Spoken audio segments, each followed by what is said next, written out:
ما شاء الله، كبده التركي يا جماعه. ايه؟ لا لا شكرا. ما شاء الله، شايفين ده الكبده التركي بتقدم في سياخ جميله قوي، ومعاها الطماطم المشويه، ومعاها معرفش دي ايه، ده التبوله والفتوش، بصل، سلطه،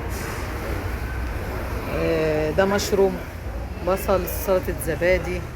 ما شاء الله ما شاء الله، طبعا الميه والنجيل، الدنيا زي ما انتم شايفين كده.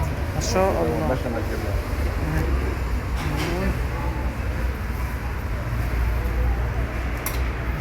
شاء الله ما شاء الله، اللهم بارك. جميل. اعمل تاني يا محمد.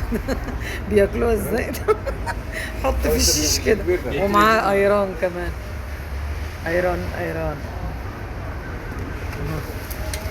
شفت اللبن الايران ده لازم يبقى موجود. دي الكبده يا جماعه، الكبده التركي جميله قوي، الكبده التركي بصراحه حلوه، والعيش بتاعهم حلو قوي. حط طبعا في السيخ كده عشان اشوف شوف بيعملوا ازاي. بسم الله ما شاء الله. ما شاء الله، شفت ما شاء الله. دي وجبه اهي، وجبه كبده، وجبه كبده تركي. ما شاء الله، اللهم بارك. جميله جميله جميله جميله. ما شاء الله ما شاء الله.